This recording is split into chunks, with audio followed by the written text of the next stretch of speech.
नमस्कार साथियों।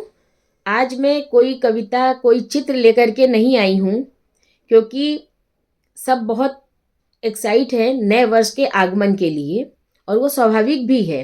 लेकिन जो वर्ष जा रहा है उसकी कुछ वेदनाएं हैं जिनको मैंने महसूस किया है, और मैं आपके समक्ष एक छोटी लघु कथा के रूप में उसकी व्यथा को प्रस्तुत करूंगी। तो शीर्षक है हमारा विदाई इस वर्ष की। साल जाते जाते जैसे चुपचाप दरवाजे पर खड़ा हो गया था, बिना शोर बिना शिकायत। शहर ने पटाखों की तैयारी कर ली थी, पर गलियों में एक अलग ही सन्नाटा था। उसी सन्नाटे में यह साल अपनी कहानी छोड़ने आया था। इस वर्ष ने बहुत कुछ देखा। उसने उन हाथों को देखा जो ताली बजाते थे, और उन्हीं हाथों को भी जो मोबाइल की रोशनी में किसी पीड़ा को स्क्रॉल कर आगे बढ़ जाते थे। उसने भूख को देखा, जो केवल रोटी की कमी नहीं बल्कि सम्मान की अनुपस्थित थी।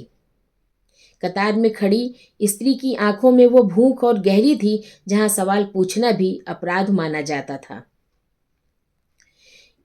इस साल ने बच्चों को किताबों के साथ नहीं, आंकड़ों के साथ बड़ा होते देखा। कुछ बच्चों ने सपनों की जगह जिम्मेदारियां उठाई, तो कुछ ने प्रतियोगिताओं में मनुष्यता को पीछे छोड़ दिया। शिक्षा बढ़ी, संवेदनाएं घटी।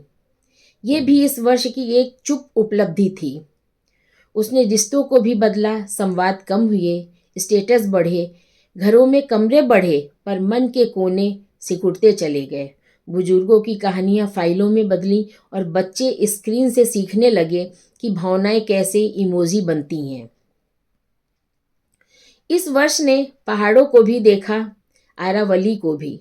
उसने देखा कि कैसे सदियों से शहर की सांस थामे खड़ी चट्टानों को धीरे धीरे खामोशी से काटा गया। हर विस्फोट के साथ सिर्फ पत्थर नहीं टूटा, एक संतुलन भी दरक गया। जंगल सिमटे, झरनों की स्मृतियां सूखी, और शहर ने विस्तार के साथ पर अपनी ही छाया कम कर ली। पशु पक्षी इस साल अधिक चुप थे। मोर की पुकार कम सुनाई दी, लोमड़ी की आंखें रातों में और डरावनी हो गई। वे शहर की रोशनी से नहीं, मनुष्यों की बेरुखी से भटक गई थी। उनके लिए यह साल एक विस्थापन था, एक पुनर्वास, बिना मुआवजे।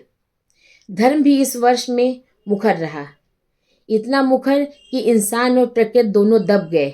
आस्था दीवारों पर लिखी गई, पर धरती की दरारों में गिरती गई। पहाड़ सवाल करते रहे, पर उनके प्रश्नों को विकास कहकर ढक दिया गया।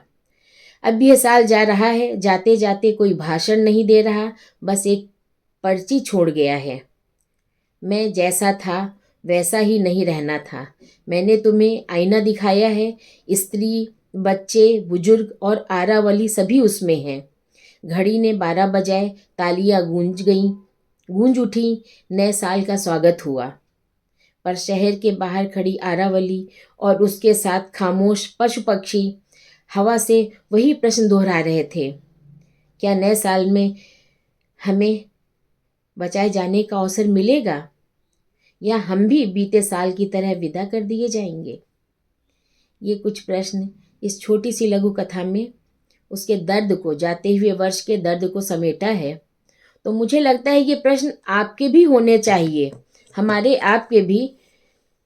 निश्चित है नए साल का स्वागत करिए, लेकिन नए साल के स्वागत के साथ में जाते हुए वर्ष के जो कुछ प्रश्न हैं उनको सोचना है, समझना है, तभी हम और आप सरवाइव कर पाएंगे। प्रकृति है तो हम और सभी हैं, पशु पक्षी हैं, नहीं तो सब दरारों से भरी हुई जमीन चटक जाएगी, संवेदनाएं बिखर जाएंगी, और हम और आप सिर्फ नए वर्ष के आगमन के लिए ही हमेशा ऐसे ही तैयार रहेंगे, जहाँ ना इंसानियत होगी, सिर्फ एक रूखा सूखा स्वागत योग्य रोबोट जैसे हम हो जाएंगे।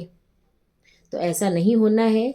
सभी को पुनः आने वाले वर्ष के लिए अग्रिम शुभकामनाएं। धन्यवाद।